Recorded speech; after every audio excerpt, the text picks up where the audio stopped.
A partir de agora, a Rádio Imperial passa a apresentar Nós Servimos, um programa com a produção e direção do Lions Clube Quitandinha. A apresentação, Dr. Paulo Magno.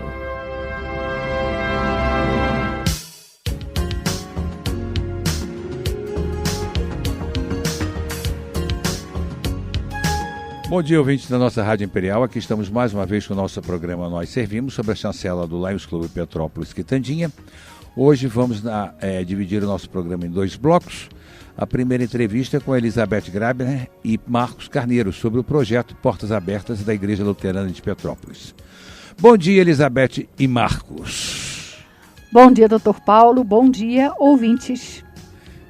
Bom dia, Dr. Paulo. Bom dia, ouvintes. Hoje nós vamos bater um papo sobre o projeto Portas Abertas. Mas antes, nós gostaríamos de conhecer um pouco da Igreja Luterana. Elizabeth, o que é que vem a ser o luteranismo? Dr. Paulo, eu vim conversando com o Marcos e a gente mais ou menos acordou quem vai responder o quê. Então essa pergunta, então tá bom. Eu gostaria de passar para ele. Ok. Tá bom, então, passar da bola, né, tocamos em frente. Bom, na verdade, o luteranismo, assim chamado, é um ramo do protestantismo, e esse nome luteranismo ele surgiu contra a vontade de Martim Lutero, inclusive. Na verdade, Lutero sempre quis que tivesse uma única igreja cristã reformada, né? Ele tinha se colocado, questionado a Igreja Católica no início, principalmente com a questão das indulgências, e passou a se chamar luteranismo as pessoas luteranos que iam assistir à missa que Lutero fazia. Então daí vem o termo luteranismo, né? Hoje em dia o nome acabou ficando, mesmo contra a vontade de Lutero, e significa a primeira igreja reformada protestante da história. É a contra-reforma, né, da igreja, justamente. Não, na verdade ela é a reforma. Aliás, né? reforma, a contra-reforma, né? É um movimento que surge um pouco depois. Exatamente. Então, é a reforma preconizada por Martim Lutero. Que faz 500 anos em 31 de outubro desse ano. Não se confunde o luteranismo com o calvinismo nem com o anglicanismo, né? Na verdade, Marcos, voltando à pergunta anterior, né, vamos dizer que o protestantismo, né, inclui Calvino, inclui o Wesley, inclui o anglicanismo, inclui Lutero também, né? Lutero é o precursor, Calvino é o seu seguidor na Suíça e os anglicanos alguns anos depois lá na Inglaterra, mas tudo a partir desse movimento. Então eles têm coisas comuns e têm algumas pequenas divergências doutrinárias. Pois é, mas a diferença, por exemplo, entre porque todos são cristãos, entre a Igreja Católica e o luteranismo, quase que não há muita diferença, né? Isso é interessante, essa pergunta, sim, porque ainda numa reunião que nós tivemos terça-feira agora, ontem, em preparação para os festejos dos 500 anos da Reforma Protestante aqui na cidade. A cidade tem uma lei, né? 31 de outubro é dia da Reforma. Conversando com um pastor presbiteriano, então ele dizia assim, empolgado, falando de Lutero, e aí ele diz assim, mas não se esqueça, né, que atrás de mim tem um presbiteriano, e se raspar bem tem um católico.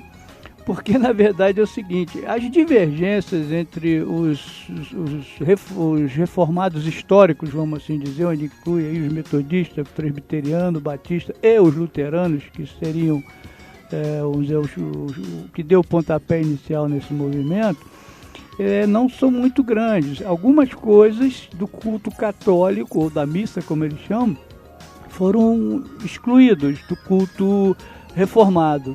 Mas muitas coisas permaneceram, e nos luteranos mais ainda. Por exemplo, os luteranos batizam crianças, os luteranos têm a Eucaristia com a hóstia, né? Os luteranos têm um culto litúrgico, os luteranos seguem o calendário cristão, os paramentos de altar são as mesmas cores que católicos, então tem muita coisa parecida aí, né? No movimento da Reforma, alguns que participaram do movimento da Reforma, logo um pouco depois, se distanciaram de Lutero porque achavam que tinham que apagar qualquer lembrança de culto católico nos cultos reformados. E eles foram chamados de iconoclastas. Então eles tiraram as imagens, queimaram os altares, isso que não aconteceu no luteranismo. E tiraram talvez a liturgia um pouco, algumas coisas da liturgia são um pouquinho diferentes. Mas tem culto luterano principalmente, e presbiteriano tem muita semelhança ainda com a missa católica. Portanto, é lógico que o luteranismo é uma religião cristã, né, Omar? Sim, nós consideramos os reformados históricos, não quero falar só de luteranos, né, porque não seria justo, mas os reformados históricos consideram os católicos cristãos, nunca deixaram de considerar eles cristãos, né? São formas de cultuar diferentes, mas o centro desses dois movimentos é Cristo, né? Certo. Beth, agora vamos ver se você fala um pouquinho por que a igreja luterana, localizada na Avenida Ipiranga, é a igreja mais antiga da nossa cidade. Pois é, aí a gente tem que voltar um pouquinho no tempo. Vamos lá. Né? Voltar a 1837. Né? Em 1837 aconteceu um pequeno incidente. Um navio de nome Justine vinha da Europa com destino à Austrália. E a bordo aconteceram muitos problemas, como fome, peste, doença, morte, violência, inclusive sexual. E os passageiros se rebelaram a bordo e falaram que não queriam continuar a viagem e fizeram motim a bordo e fizeram com que o navio aportasse no Rio de Janeiro. No Rio de Janeiro, eles falaram que não seguiriam viagem se não fossem ouvidos pelo imperador. E o Major Keller, que era o intermediário do homem de confiança do imperador, ele foi até esses alemães, ouviu o que eles tinham, quais eram os motivos, e trouxe esses motivos ao imperador e propôs, né, por que não trazer esses alemães a Petrópolis, já que estavam iniciando as obras da Estrada União-Indústria, a escravidão já estava com seu tempo de vida contado e tinha que substituir essa mão de obra escrava por uma mão de obra livre. Por que não trazer esses alemães? E o imperador concordou. Esses alemães eles foram alojados no Itamaraty, que hoje não tem mais nenhum resquício de colonização alemã, muito pelo contrário, é conhecido como italiana, né? E esses alemães, eles foram absorvidos, toda a mão de obra, os jovens, os homens, né, toda a força que existia, eles foram absorvidos na obra da Estrada União-Indústria.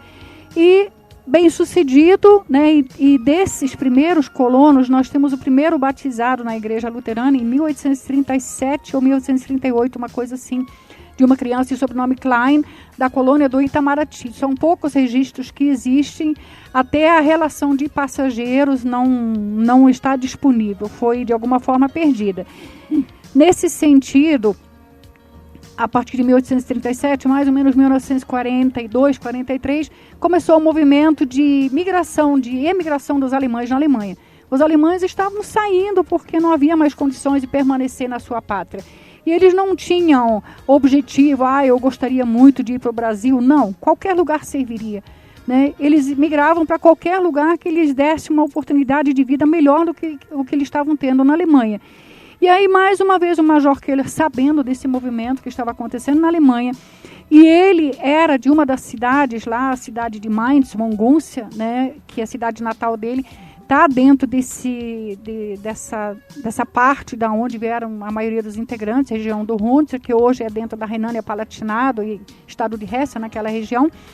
Lembrando que na época não existia a Alemanha com essa divisão política como é hoje, né? Eram mais condados e ducados. Exatamente. Mas mais uma vez o Major Keller foi ao imperador e sugeriu por que Petrópolis não se candidataria também a convocar, a receber alemães, né? Para popular a cidade. E o imperador concordou e foi contratada uma empresa na Alemanha, a Charles de Ruhr, e autorizados a trazer 600 pessoas. Algum mal-entendido ou algum engano fez com que viessem 600 famílias. Nossa Senhora, uma diferença então, sensível, é uma diferença, né? Boa, né? Então, nós temos os registros de 1921 pessoas que chegaram entre junho de 1845 até fevereiro de 1846. Desses, 711 eram luteranos e os outros eram católicos. Então, mais ou menos um pouco mais de um terço eram luteranos. Chegando em Petrópolis, os católicos tinham a capelinha na Rua da Imperatriz, aqui no centro da cidade, onde eles faziam as suas missas, onde a família imperial frequentava e onde os alemães também começaram a frequentar, enquanto eram realizadas as obras da catedral. E os luteranos, eles se reuniam em escolas em ruínas, se reuniam nos quartéis da província, que era aqui embaixo, onde era o fórum, né? Agora funciona o CETEC. CETEC, isso mesmo. Ou em casas de famílias ou lugares ao ar livre. Então, em agosto de 1845, eles fizeram um culto, o primeiro culto luterano, no Palácio Cristal, que foi oficiado pelo pastor Avela Alemã. E ali consta como criada a comunidade luterana em Petrópolis, não a igreja, a comunidade. Certo. E essa comunidade continuava sem igreja. Então os católicos fizeram uma proposta que, quando a obra da catedral ficasse pronta, eles desocupariam a capelinha e a capelinha então seria cedida aos luteranos.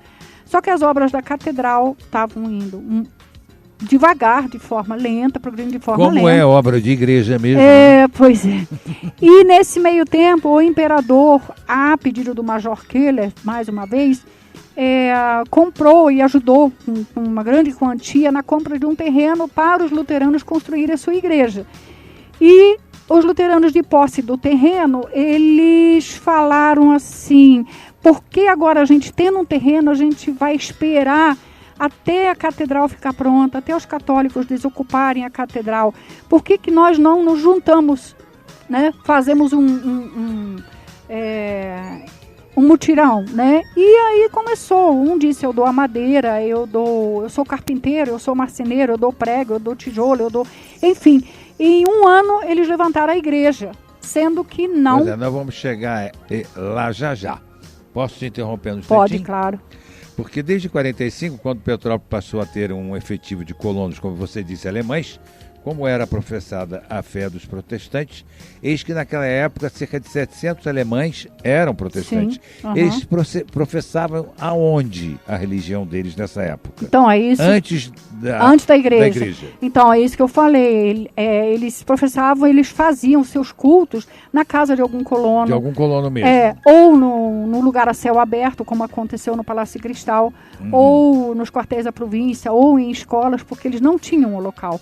E nesse período também, enquanto não existia nem terreno, nem de 1845 a 1863, o imperador, mais uma vez, ajudou com que os luteranos tivessem serviço religioso, porque nasciam crianças e não podiam ser batizadas, pessoas queriam casar, não podiam. Exatamente. Então, e aí o imperador, ele, mais uma vez, ele se condoeu da situação dos luteranos e pagou as despesas para que 2 pastores viessem 1 ou 2 vezes ao mês a Petrópolis fazer esses batizados, esses casamentos e confirmações, primeira comunhão. Quer dizer, né? A igreja foi erguida por ordem de Dom Pedro. Não, ele autorizou. Né? Aí a gente vai chegar num outro ponto, porque quando eles levantaram a igreja, não era exatamente uma igreja com formato de igreja. Sim, porque não era permitido. Sim, foi construído. Não poderia ter torre, nada disso. Sim, foi construída uma casa que eles chamam de nave central, que a gente chama de nave central hoje em dia, e que mais tarde recebeu a torre. Né? Mas na época foi levantada essa igreja. Então, Marcos quer falar alguma coisa? Sim, estou vendo que ele está querendo falar aqui. Indócil. Não, é só para fazer uma observação que eu acho interessante nisso. Sendo Dom Pedro imperador e aqui um império, ele era chefe da Igreja Católica. Então há que se destacar que, em assim sendo, ele tirou do bolso dele, não do erário, o dinheiro para pagar esses pastores e para doar parte do terreno. Quer dizer, então ele não podia tirar da verba. Dom Pedro realmente era uma pessoa especial, né? Totalmente, um homem de visão. Exatamente. Não tinha esse tipo de problemas, era um homem aberto ao diálogo, era uma pessoa de uma cultura muito grande, né? E que naturalmente vislumbrou que era melhor Sim, né? Durante esses 18 anos, entre a chegada dos alemães e a construção dessa casa, que não chegava a ser uma igreja, os luteranos tiveram assistência religiosa graças ao imperador. Exatamente. Que mais uma vez providenciou isso, propiciou isso. E só mais um detalhe aqui, por que isso? Quando os luteranos chegaram aqui, eles já cultuavam na Alemanha em alemão e liam a Bíblia em alemão, enquanto em todo o mundo as missas eram em latim, e assim foram até 1960. As missas da Igreja Católica. Então exatamente. os católicos alemães não sentiam diferença na missa aqui, porque era em latim como era na Alemanha, mas para os luteranos era uma coisa estranha, né? Eles já liam a Bíblia no seu idioma e já o pastor fazia o culto no seu idioma. Então a importância deles terem um espaço próprio e um pastor, né? Perfeito. Deixa eu só concluir a pergunta, por que a igreja luterana é a mais antiga? Eu falei que existia uma capelinha, né? É aqui na Rua da Imperatriz.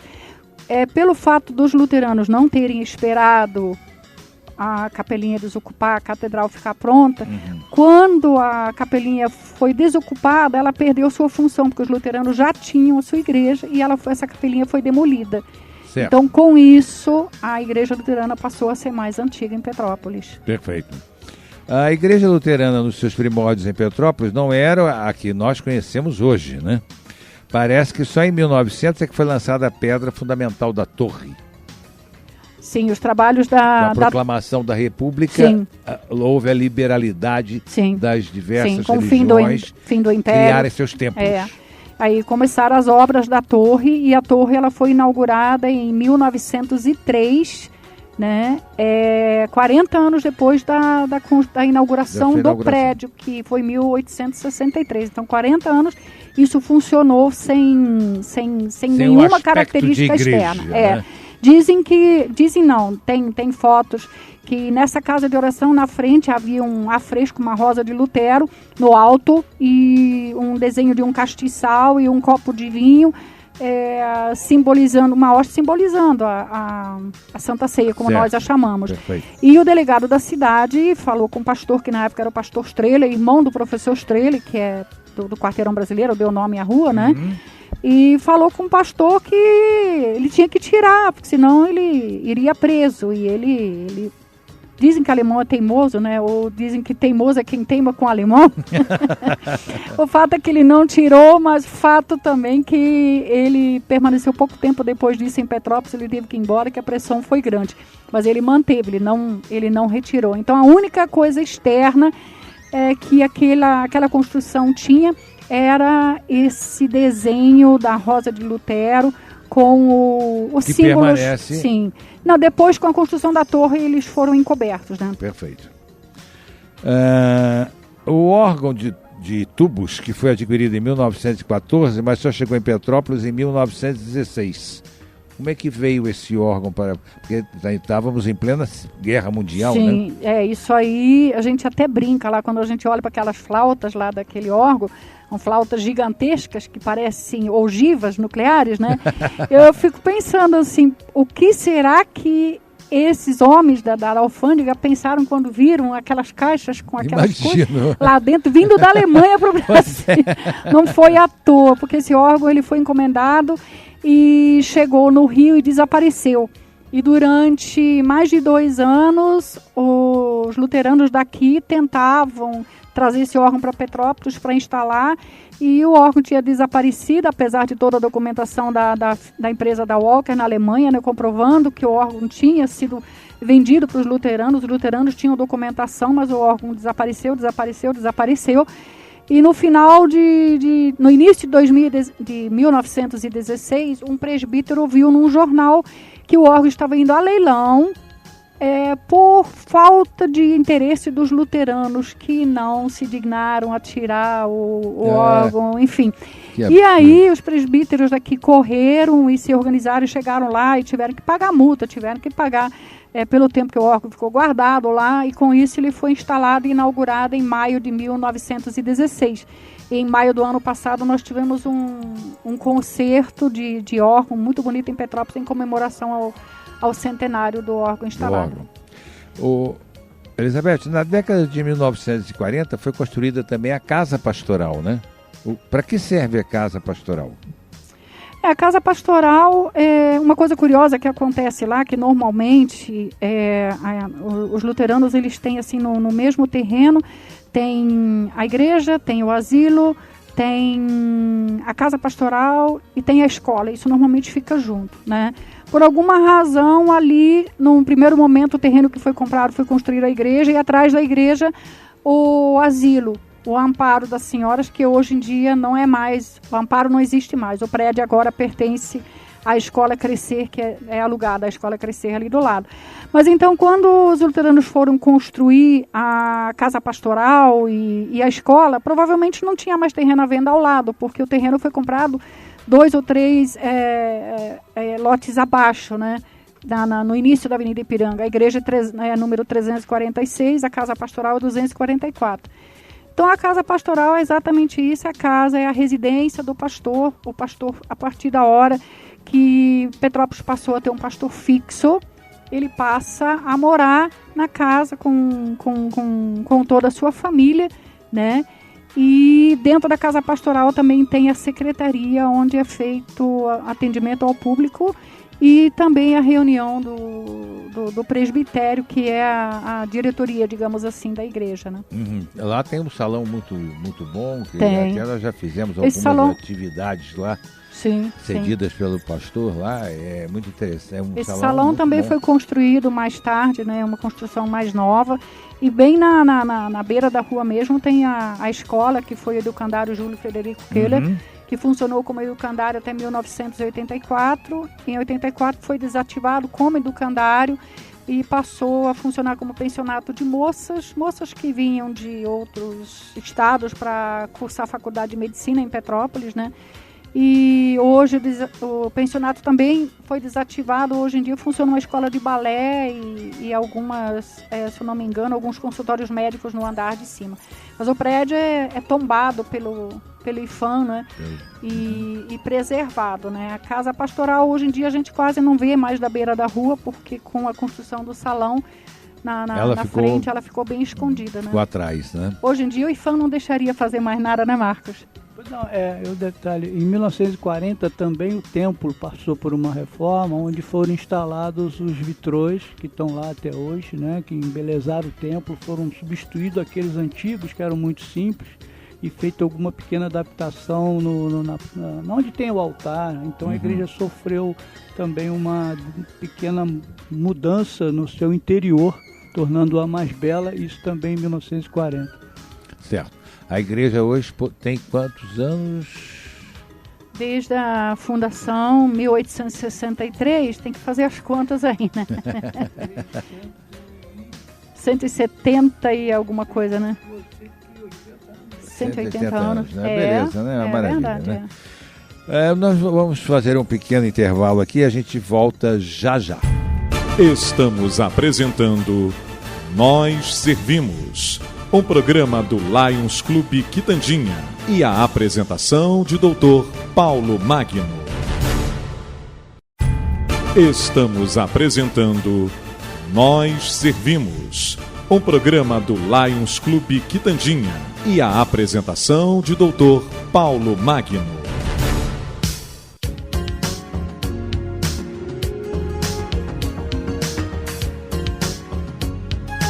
Bom, estamos voltando ao nosso intervalo e vamos continuar aqui ouvindo rapidamente, para terminar esse bloco, Elizabeth Grabner e Marcos Carneiro.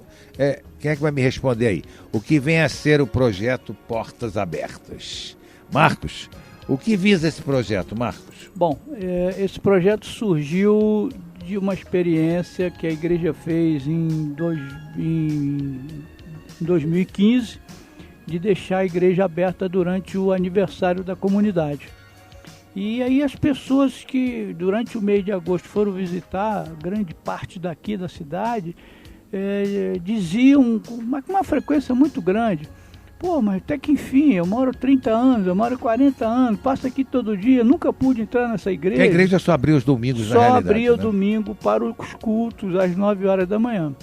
Então,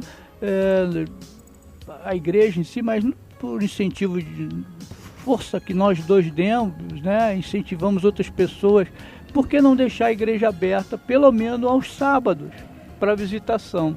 Como nós temos assento também lá no Conselho Municipal de Turismo, eles também apoiaram muito, porque, poxa, é a igreja mais antiga da cidade, é lindíssima por dentro aquela igreja, também por fora. Ela agora precisa de uma restauração, nós estamos buscando recursos aí da Lei Rouanet, porque o IPHAN exige restauração. Então, para você ter uma ideia, para conservar aquela torre numa reforma simples, nós iríamos gastar 100 mil. Para fazer o que o IPHAN quer, são 500 mil. Nós não temos esse dinheiro, de jeito nenhum, que a igreja tem. Então, a gente começou com o projeto em janeiro e ficar plantonistas lá. E aí recebeu o turista, recebeu a pessoa aqui da cidade, e lá nós começamos a contar a história da cidade, né, da imigração alemã e a história da igreja, as suas características internas, o seu mobiliário, a sua arquitetura. Lá dentro, por exemplo, você vai ver que o nosso púlpito é uma réplica de púlpito onde Lutero pregou na Alemanha.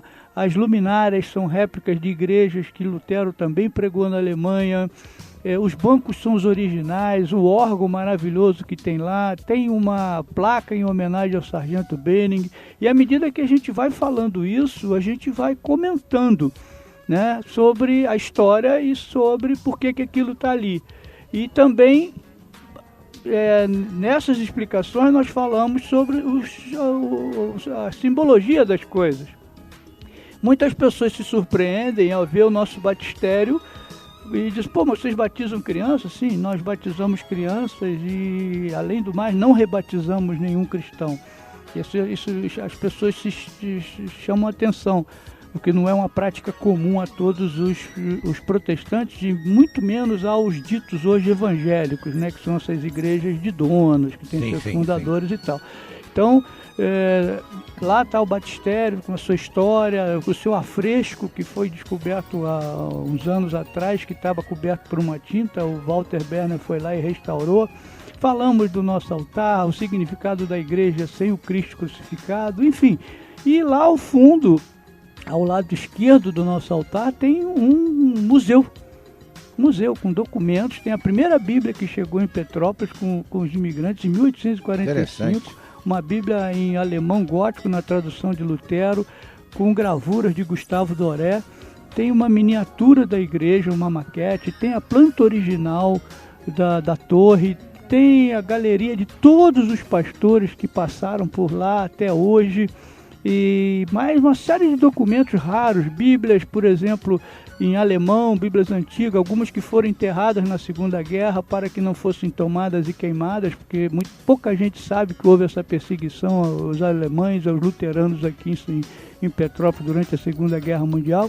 É muito interessante, é uma viagem na história, essa visita guiada à igreja lá. Então, aqueles que quiserem visitar a igreja está aberta de que horas a que horas e que dias? Todos os sábados, de 10 a 1 e de 2 às 5 ou até o último freguês. Certo. Porque às vezes chegam pessoas já quase na hora de fechar, a gente não vai mandar embora, né? E nós temos recebido gente do mundo inteiro, viu? Temos já gente da Alemanha, da Itália, transformou-se num ponto turístico realmente. Exatamente. Né? Tá? E gratuito, não se paga nada. Tá? Isso é o mais importante ainda. Eu quero agradecer a você, o Marcos e a Elizabeth, e quero colocar o microfone para, se vocês quiserem acrescentar mais algum detalhe, e dizer que estamos sempre aqui dispostos a divulgar essas coisas de Petrópolis, porque a nossa população precisa conhecer Petrópolis, né? Verdade, doutor Paulo. O Marcos falou sobre os visitantes que nós recebemos, muitas vezes petropolitanos. E no começo, hoje em dia a gente já não se espanta mais, né? Mas no começo a gente se espantava com o folclore em torno da igreja, o que se dizia a respeito da igreja, como por exemplo, eu ouvi dizer que na igreja luterana não pode entrar negro. Eu ouvi dizer que aqui na igreja luterana... folclores são terríveis, né? E esse projeto, ele também nos possibilita desmistificar isso um pouco, lógico, né? lógico. E mostrar que, quando a gente fala portas abertas, a gente não está só com as portas físicas abertas do templo. A gente está com as portas abertas da doutrina luterana, né? E recebe muito bem qualquer pessoa de qualquer denominação. E a gente sempre convida, né? Quem vai nos visitar como turista, se quiser nos visitar também para assistir um culto, a gente convida. E alguns têm ido, né? Para nossa alegria, assim, no dia seguinte, no domingo, a gente vê lá as pessoas que estiveram nos visitando ao sábado. Então, convidar as pessoas todos os sábados, né? Como o Marco já falou, das 10 da manhã, 1 da tarde, depois das 2 às 17, às 14 às 17, ou até o último cliente, né? Até o último visitante. E a gente tem a oportunidade de muitas vezes até se emocionar com algumas situações que a gente vive lá e colocar então esse espaço aberto aos petropolitanos e qualquer visitante. Obrigada. Obrigado você, Elizabeth, obrigado a Marcos também por essa entrevista. Obrigado, doutor Paulo, por essa oportunidade. E é isso aí, dizer ao povo petropolitano, visite-nos. É isso aí. Mais um ponto turístico da cidade. Da cidade aqui. que está de Avenida portas abertas, Ipiranga, literalmente. 344, tá? 346, desculpa. Isso aí. Obrigado a vocês. Bom, nossos ouvintes, nós vamos continuar aqui a nossa entrevista e hoje nós vamos ouvir também o Wilson Douglas Gualberto.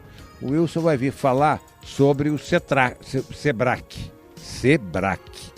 Né, Wilson?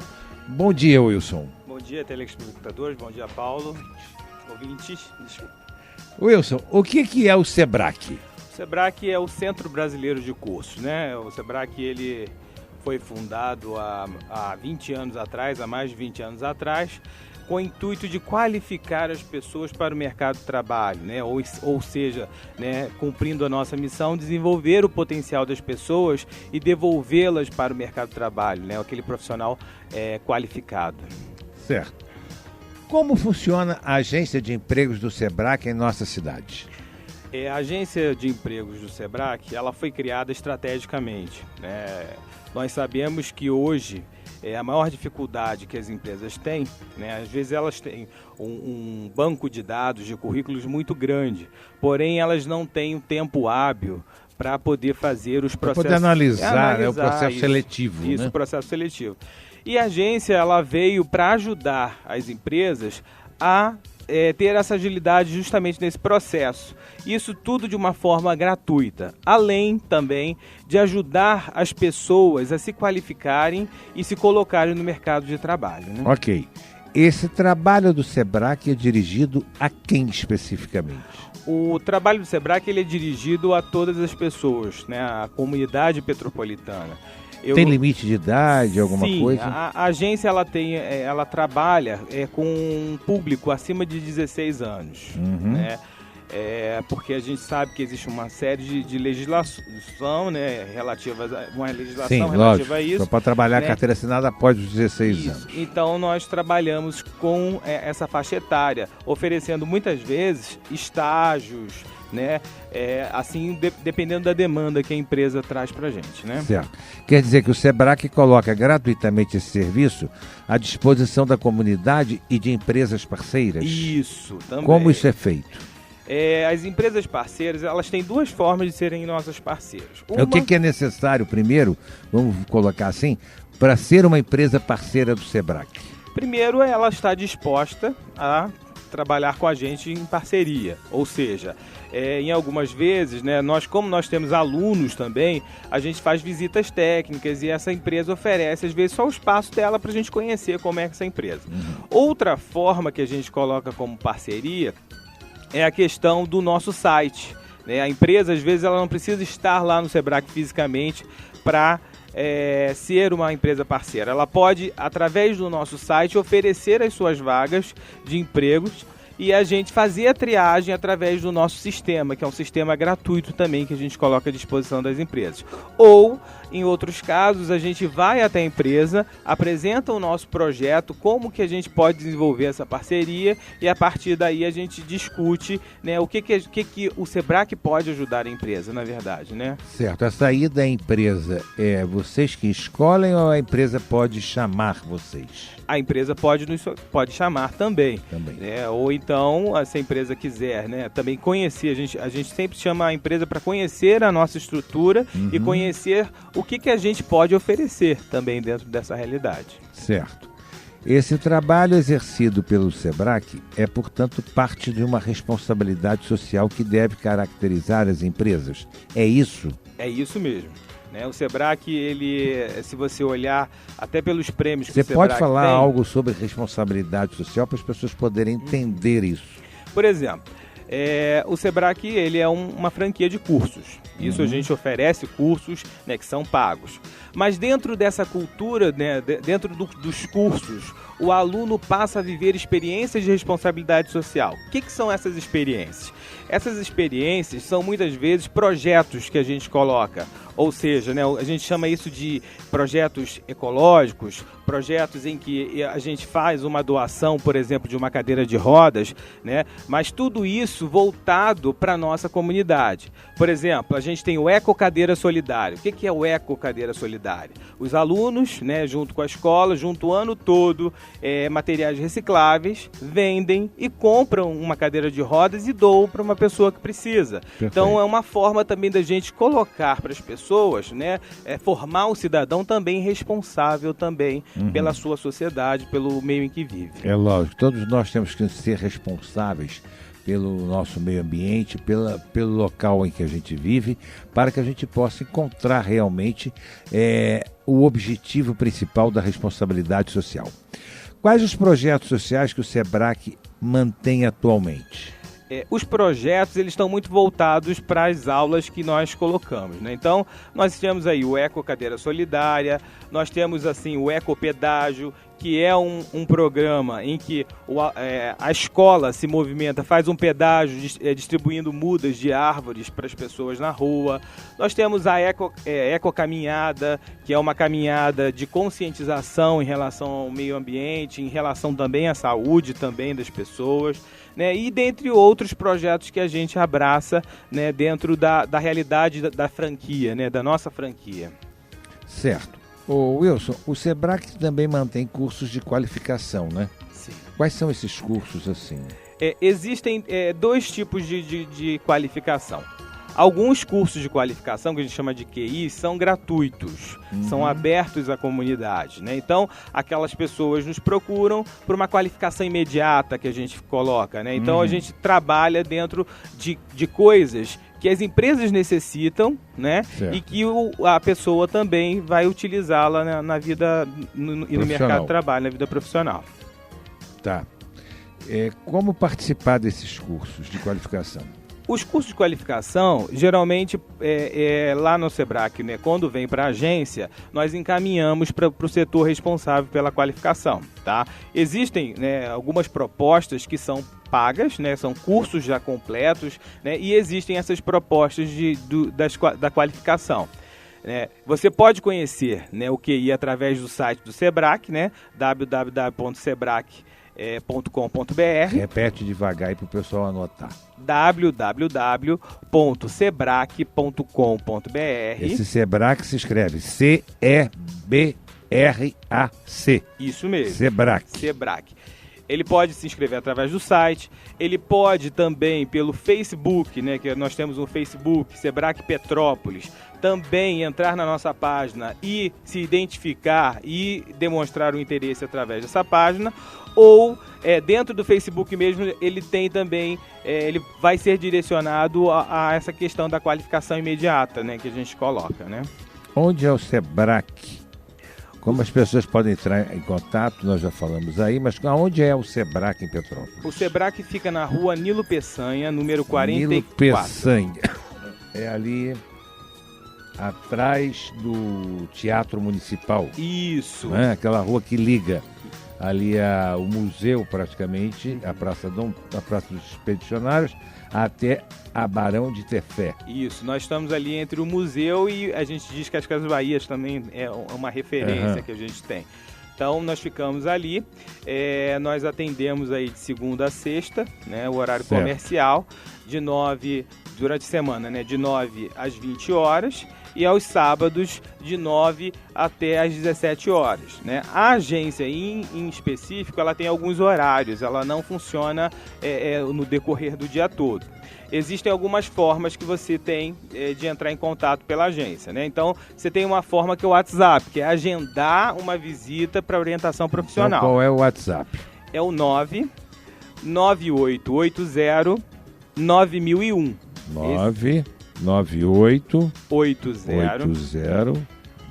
9001. E 998 80 9001. Isso. Olha, é fácil. Através desse WhatsApp, eu dou todas as informações relativas à agência de empregos do Sebrae. Ou a pessoa também pode, né, se ela estiver interessada nas qualificações, ela pode entrar no telefone 2242 0982. 2242-0982. Tá? Ok. A agência ela também tem um site de cadastramento, né, que funciona como cadastramento para as empresas e para as pessoas que querem cadastrar o seu currículo. Certo. Né? Esse site é um site já específico, que é o www.sebraqueempregos.com.br. Então esse também é um meio que a população de Petrópolis tem de entrar em contato com as vagas que nós temos disponíveis dentro da realidade, né, de Petrópolis, dentro do que a gente tem dentro do nosso banco de dados. Né? E se vocês quiserem mais informações também relativas a isso, através do WhatsApp eu passo todas as informações, vocês falam diretamente comigo, que hoje sou responsável por essa área da divulgação e da agência de emprego. Né? Hoje quem responde pela agência de empregos sou eu, né, e é junto com a gestão da unidade que nós temos. Né? Certo, Wilson. Wilson, você quer colocar mais alguma coisa sobre o Sebrae, mais algum trabalho, mais alguma diversificação, mais alguma coisa que você acha que não lhe foi perguntado, que você queira colocar? Eu acho que o importante a gente colocar, né, o Sebrae ele está com 1 ano e meio em Petrópolis, mas é um trabalho, né, já desenvolvido dentro do Brasil há 20 anos, reconhecido, né, como ele tem prêmios de excelência, né, ele está em primeiro lugar dentro das franquias que cuidam dessa questão de educacional. Então, assim, realmente nós viemos para Petrópolis para trazer uma nova proposta, tanto para as empresas quanto para as pessoas. Então a gente está tentando ajudar, né, a movimentar esse mercado petropolitano através do que a gente pode ajudar, né, dentro da nossa responsabilidade social, porque não é só qualificar, né, a gente tem que qualificar e inserir também, né? Porque senão fica uma porção de gente aí, todo mundo com diploma na mão e sem local de emprego. Então, as empresas que precisam também que precisam de empregados capacitados, também procuram o Sebrae? Procuram, elas podem, eu não digo contratar o nosso serviço, porque o nosso serviço é gratuito, mas elas podem nos procurar para a gente estudar uma estratégia, né, de captação realmente desse profissional que ele necessita. Né, porque uma vez que a empresa me procura, né, ela me dá um perfil daquele, vamos dizer assim, daquele funcionário que ela quer ter, com certeza, né, a gente tenta colocar próximo daquele perfil ou naquele perfil que ele deseja. Né? Não é eu colocar uma pessoa para ela contratar, mas eu oferecer para ela algumas pessoas que realmente têm a capacidade para entrar dentro do corpo, né, de colaboradores daquela empresa. Ok, Wilson. Eu agradeço a você, a sua presença, a sua participação no nosso programa. Creio que isso é de uma utilidade muito grande para os nossos ouvintes da Rádio Imperial, que passam a conhecer esse serviço que Petrópolis possui e que muitos desconhecem, que realmente Petrópolis tem uma empresa que se dedica, de responsabilidade social, que se dedica justamente não só a oferecer emprego, mas também a capacitar as pessoas, para capacitar a mão de obra para o público específico das empresas de nossa cidade. Acho isso muito legal, acho isso muito importante. E os nossos microfones para a sua despedida estão à disposição de você. eu quero deixar assim bem claro, né, que a posição da agência hoje é uma posição em que a gente encaminha para o mercado de trabalho, né? A gente coloca, a gente não garante o emprego, mas a gente está criando aí possibilidades, né, para a vida profissional das pessoas, né? É importante a gente, né, é muito bom, né? Hoje a gente já tem algumas pessoas contratadas por algumas empresas que já são nossas parceiras e é muito bom a gente ver, né? Quem quiser ver o resultado disso é só olhar o nosso Facebook, né? Vai ver que a gente tem pessoas que a gente já colocou no mercado de trabalho. O importante é ver a alegria das pessoas, tanto da empresa, né, que contratou um funcionário, né, teve um processo seletivo assertivo, né, certo, quanto para a pessoa também que realmente estava precisando trabalhar, tinha, né, toda, vamos dizer assim, toda a qualificação, né, e qualificação que a gente também pôde contribuir, né, e ver que ela realmente está feliz naquilo que ela faz, né? Então, isso é muito importante. Nós torcemos muito pelo sucesso dos nossos alunos e pelo sucesso das pessoas que nos procuram, né? Então, hoje nós estamos realmente à disposição da população de Petrópolis, né? A gente só pede que a gente entre em contato com a gente, agendem, né? Para não chegar lá e às vezes a pessoa está ocupada, não vai ter que ficar esperando, né? Então a agenda pelo telefone, vou repetir os telefones, 998809001 ou 2242-0982. Obrigado, Wilson, pela sua participação no nosso programa. Estamos aqui encerrando mais uma entrevista, hoje dupla, né? Foi com o Marcos Carneiro e com a Elizabeth Greibner primeiro e agora com o Wilson Douglas Galberto. Agradecemos a todos a nossa audiência. Convidamos para o próximo programa nosso no dia 4, quando estaremos aqui entrevistando o secretário municipal Marcelo Fiorini. Vai ser uma boa entrevista também, não percam. Obrigado ao William Schmidt na técnica, obrigado a vocês pela paciência de nos ouvir e até a semana que vem, quando estaremos com mais um programa Nós Servimos. Fui!